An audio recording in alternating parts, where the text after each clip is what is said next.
Baik, Bismillahirrahmanirrahim. Assalamualaikum warahmatullahi wabarakatuh. Nah, pada kesempatan kali ini, di pertemuan keempat, mata kuliah Tata Tulis dan Komunikasi Ilmiah, kita akan membahas karangan ilmiah, gitu ya.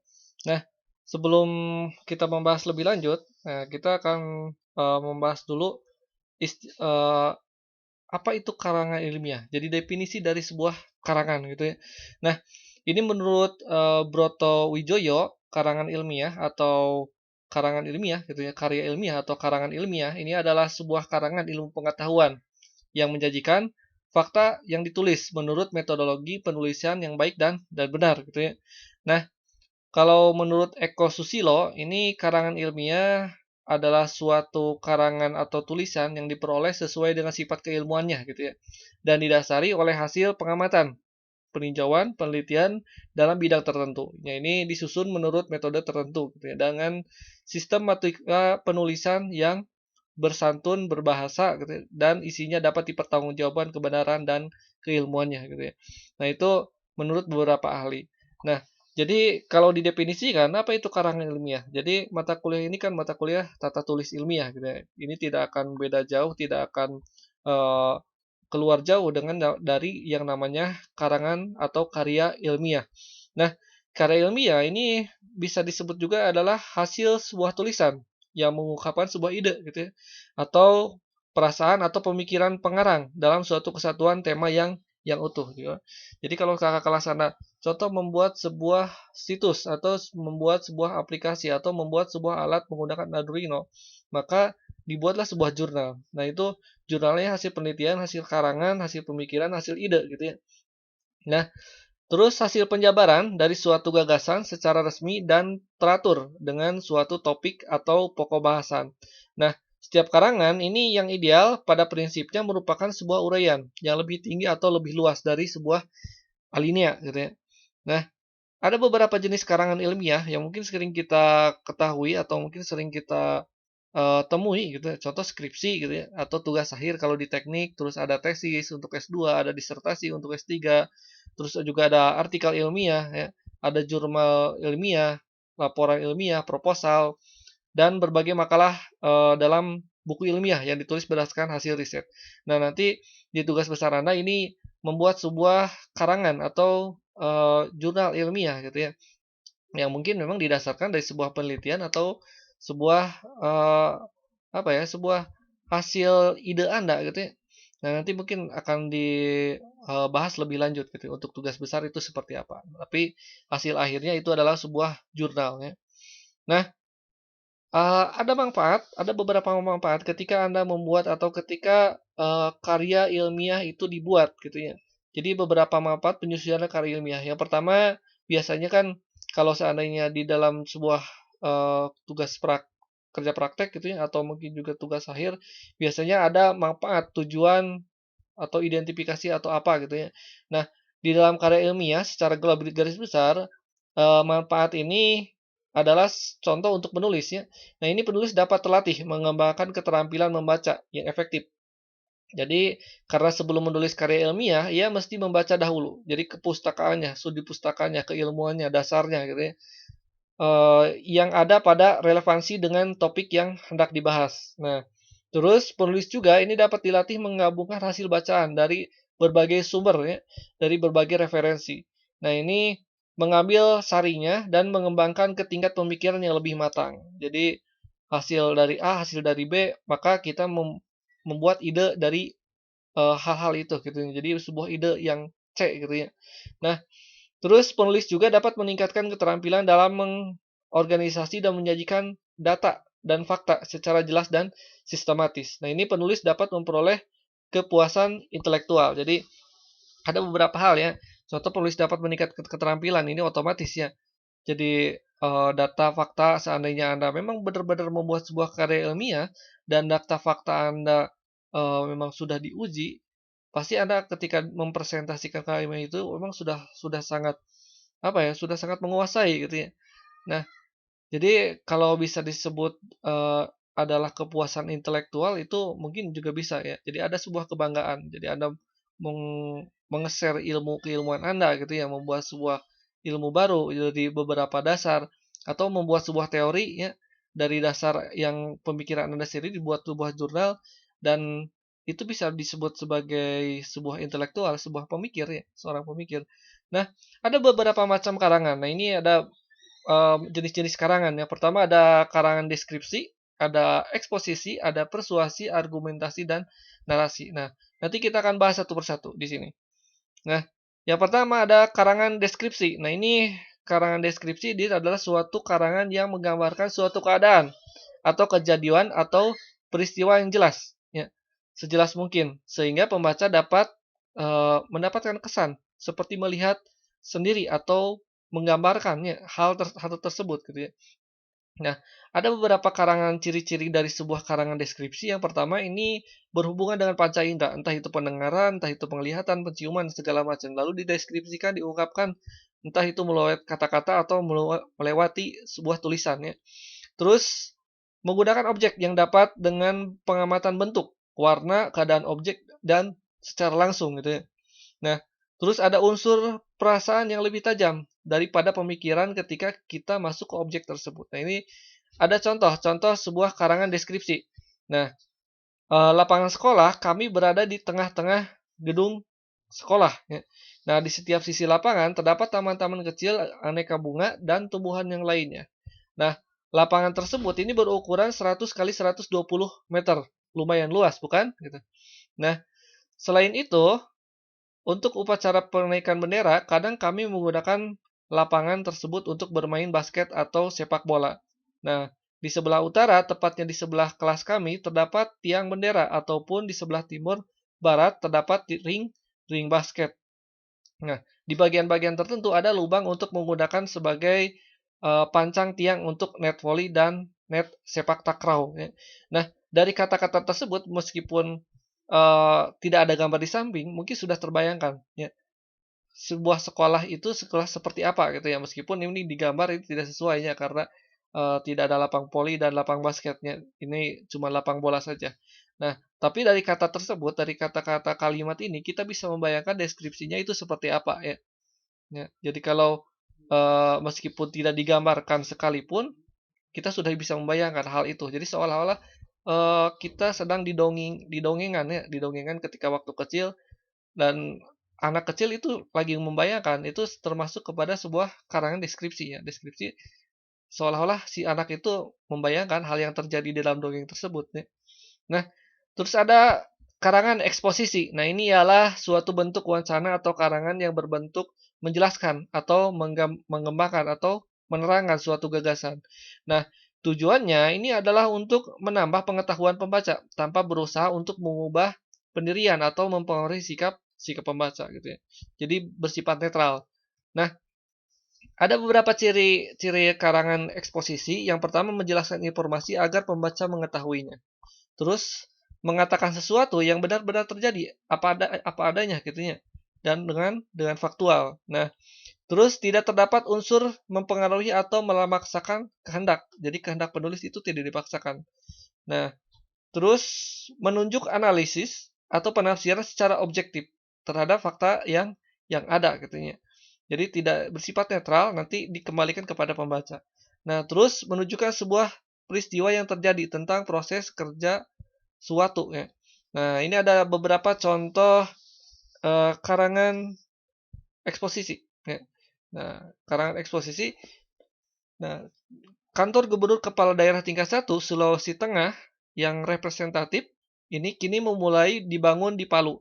Nah, setelah tertunda 2 tahun, pembangunan kantor di Jalan Samratulangi, Palu Timur itu direncanakan rampung 2-3 tahun mendatang dengan biaya sekitar 10 miliar. Nah, demikian keterangan Sekwilda Sultan Amur Mukhasim SH.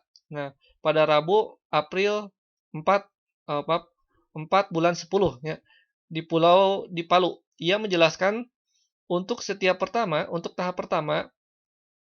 serta pembangunan saya dirampungkan pada Februari 1996. Nah, ini menjelaskan tentang pembangunan kantor gubernur ya. Nah, ini tidak bersifat subjektif tidak, karena ini menggambarkan keadaan yang ada di ketika pembangunan kantor gubernur itu sedang terjadi gitu ya.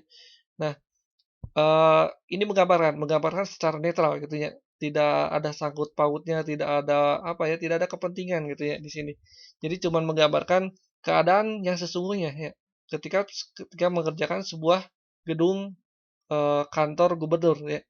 Nah, terus ada lagi karangan persuasi. Nah, ini karangan persuasi ialah membentuk wacana yang tujuannya adalah meyakinkan atau mengajak atau membangkitkan suatu tindakan dengan mengemukakan alasan-alasan yang kadang agak emosional. Nah, ini beda lagi. Nah, kalau yang tadi itu harus netral gitu ya, nanti dikembalikan kepada pembaca gitu ya.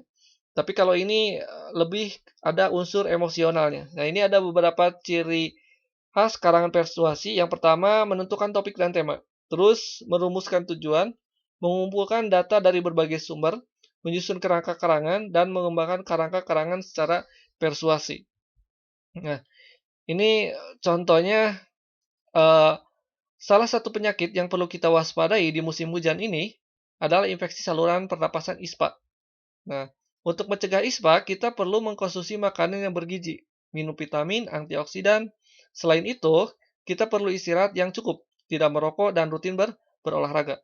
Nah, dari kata-kata ini, kita bisa menggambarkan gitu ya, ini ada sifat persuasi ya, bisa jadi ada sisi emosi. Mungkin ada kalau bisa disebut sisi emosi ini sisi kewaspadaan ya, kewaspadaan kepada penyakit ISPA ini gitu ya. Jadi kita akan terbawa suasana dengan kalimat yang ada di sini gitu ya.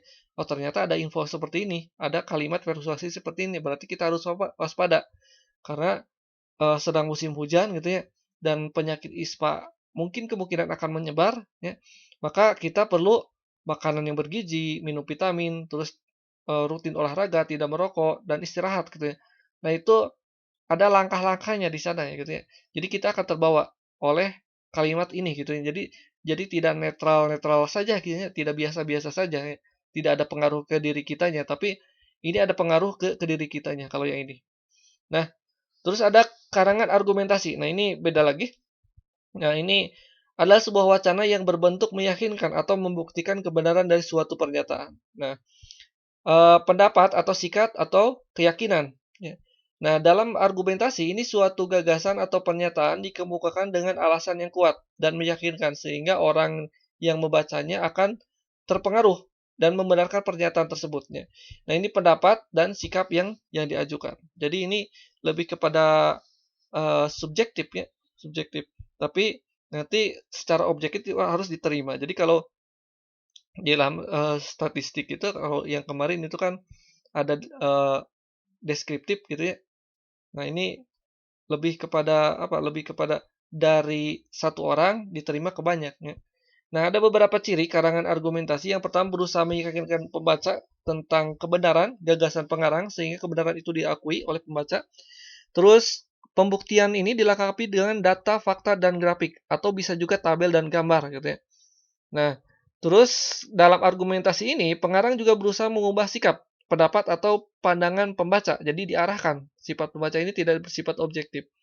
Nah, terus dalam pembuktian suatu pengarang akan menghindarkan keterlibatan emosional menjauh secara subjektivitas, tapi ada batasannya ya.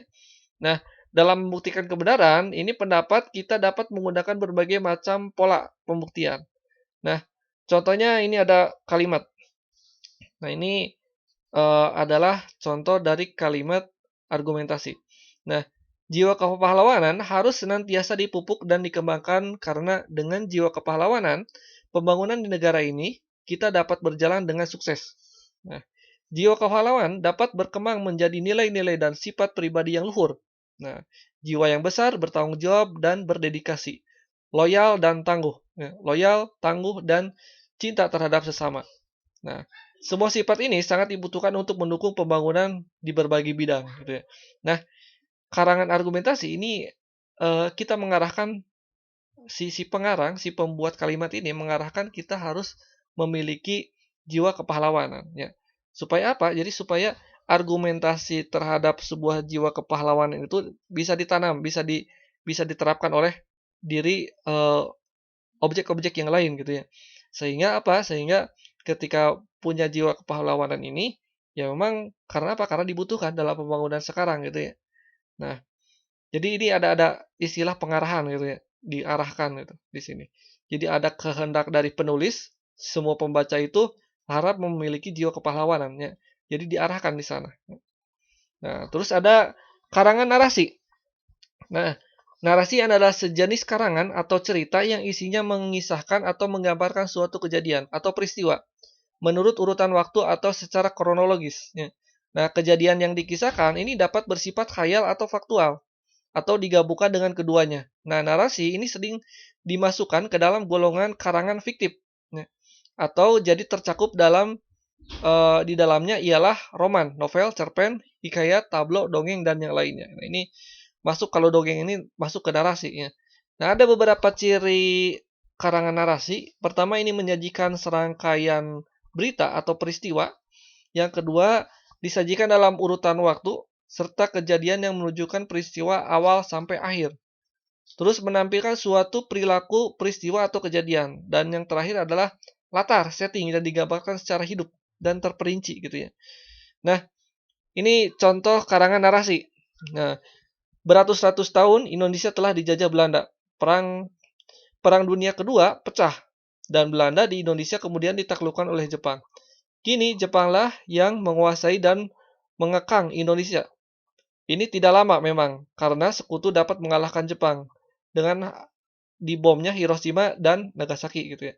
Nah, dengan bom atom. Kesempatan baik ini tidak disia-siakan oleh bangsa Indonesia ya, untuk memproklamasikan kemerdekaan kemerdekaannya. Nah, proklamasi itu dibacakan oleh Bung Karno dan Bung Hatta pada tanggal 17 Agustus 1945. Nah, ini adalah narasi. Jadi sebuah kisah ya, sebuah kisah. Jadi sebuah kisah yang terjadi di dalam kurun waktu tertentu. Ya. Jadi menggambarkan hal yang terjadi di dalam waktu tertentu. Nah, terus ada juga karangan ilmiah. Nah, ini karangan ilmiah yang mungkin akan kita buat. Ini merupakan suatu karangan atau tulisan sama yang diperoleh dengan suatu sifat keilmuan dan didasari oleh pengamatan, peninjauan, penelitian dalam bidang tertentu. Nah, disusun menurut metode tertentu dengan sistematika penulisan yang bersantun berbahasa gitu ya. Bersantun bahasa dan isinya dapat dipertanggungjawabkan kebenaran dan keilmiahannya. Nah, ada beberapa jenis karangan ilmiah. Yang pertama, tujuan-tujuan dari jenis karangan ilmiah. Yang pertama ini memberikan penjelasan, terus memberikan komentar dan penilaian, memberikan saran, menyampaikan sanggahan, atau mungkin juga pembuktian dari hipotesa sebelumnya gitu ya. Nah, ini jenis-jenisnya seperti skripsi, tesis, disertasi, dan yang lainnya. Jurnal lah, apalah yang tadi disebutkan gitu ya. Nah, ada beberapa karangan ilmiah yang populer ya. Jadi selain jurnal juga atau selain disertasi, tesis dan skripsi, ada yang populer. Itu juga termasuk dalam karangan ilmiah. Contohnya seperti apa? Seperti artikel, editorial gitu ya. Opini, tips, reportase, referensi buku dan yang lainnya. Nah, ini menurut Wardani, karya ilmiah populer ini adalah karya ilmiah yang disajikan dengan gaya bahasa populer atau santai sehingga mudah dipahami oleh masyarakat dan menarik untuk dibacanya. Nah, ada beberapa ciri untuk karangan ilmiah ini. Yang pertama ada emotif. Maksud di sini adalah kemewahan dan cinta lebih menonjol. Jadi tidak sistematis, lebih mencari keuntungan dan sedikit informasi. Nah, ada juga persuasif. Persuasif di sini penilaian fakta tanpa bukti ya, atau rujukan untuk meyakinkan pembaca, mempengaruhi sikap pembaca berpikir dan cukup informatif ya. Nah, terus ada deskriptif. Deskriptif ini pendapat pribadi, sebagian diimajinasikan secara subjektif. Nah, terus ada juga kritik tanpa dukungan bukti. Nah, ini hampir semua hal yang tadi disebutkan ini ada dalam sebuah karangan ilmiah gitu ya. Nah, terus ada juga karangan nol ilmiah. Nah, ini mungkin nggak sering sering Anda senangi gitu ya karangan nol ilmiah ini. Contoh mungkin ada senang nonton film atau mungkin juga sedang baca komik ya. Baca komik itu masuk ke dalam karangan non ilmiah meskipun ada istilah fiksi ilmiah juga ada ya. Nah, karangan non ilmiah fiksi ini adalah suatu ciri yang pasti ada dalam sebuah tulisan fiksi ya. Nah, adalah isinya yang berupa kisah atau rekaan gitu ya. Jadi karangan. Nah, ini karangan non-ilmiah ini dituliskan berdasarkan fakta pribadi dan umumnya bersifat subjektif. Nah, bahasanya ini biasa bahasa konkret atau abstrak, gaya bahasanya formal dan populer, walaupun kadang-kadang juga bahasanya formal dan teknis. Ya. Jadi kadang-kadang ini menyesuaikan dengan gaya bahasa zaman tertentu gitu ya. Kalau zaman dulu mungkin gaya bahasa berbeda dengan zaman sekarang karena istilah-istilah bahasa itu berkembang ya. Nah, ada beberapa ciri-ciri yang ini terakhir ini. Pertama seperti bersifat persuasif ya. Jadi kalau karangan fiksi gitu ya, ada persuasifnya, ada penekanannya di sini. Terus juga ditulis berdasarkan fakta pribadi juga bisa seperti itu gitu ya. Kisah nyata gitu, contoh film Indosiar gitu ya atau film apa ya, Ku Menangis atau apalah macam-macam ya. Nah, terus ada fakta yang disimpulkan secara subjektif. Jadi kadang-kadang ini seorang penulis memang faktanya apa? Fakta yang diungkapkan dari sisi penulisnya. Mungkin bisa seperti itu. Terus juga bersifat imajinatif. Jadi kadang-kadang kita apa ya, sering nonton film yang di sini ada Avatar, ada Titanic, Avenger atau apa gitu ya. Ini kadang-kadang bersifat imajinatif. Tapi ada berdasarkan pada eh, ilmiahnya gitu ya. Jadi ada istilah fiksi ilmiah ya, istilah di situ gitu ya. Nah, terus gaya bahasanya konotatif dan populer. Jadi harus supaya apa? Supaya dimengerti pada kalangan tertentu atau pada waktu tertentu ya. Nah, seperti itu. Terus situasinya ini kadang-kadang didramatisir ya. Didramatisir. Jadi ada emosinya, ada sedihnya, ada tawanya, ada segala macam sehingga si penonton itu atau si pembaca itu bisa masuk ya. Perasaannya itu bisa masuk ke dalam kisah tersebut ya. Terus tidak memuat hipotesis ya, dan penyajiannya dibarengi kadang-kadang dengan sejarah. Nah, ini ada kadang-kadang ada sebuah film yang memang didasarkan pada sejarah ya. Dan eh, itu juga bisa bisa menarik sebuah perhatian ya, perhatian penonton. Supaya apa? Kadang-kadang kalau membaca buku sejarah itu agak malas, tapi kalau mau nonton film, oh sambil sambil nonton sambil kita mempelajari sejarah. Nah, ini cara-cara tertentu supaya karya-karya atau karangan atau tulisan ilmiah atau non ilmiah itu bisa diterima oleh banyak orang. Nah, baik, itu saja. Terima kasih atas perhatiannya. Saya tutup. Wabillahi taufiq wal hidayah. Wassalamualaikum warahmatullahi wabarakatuh.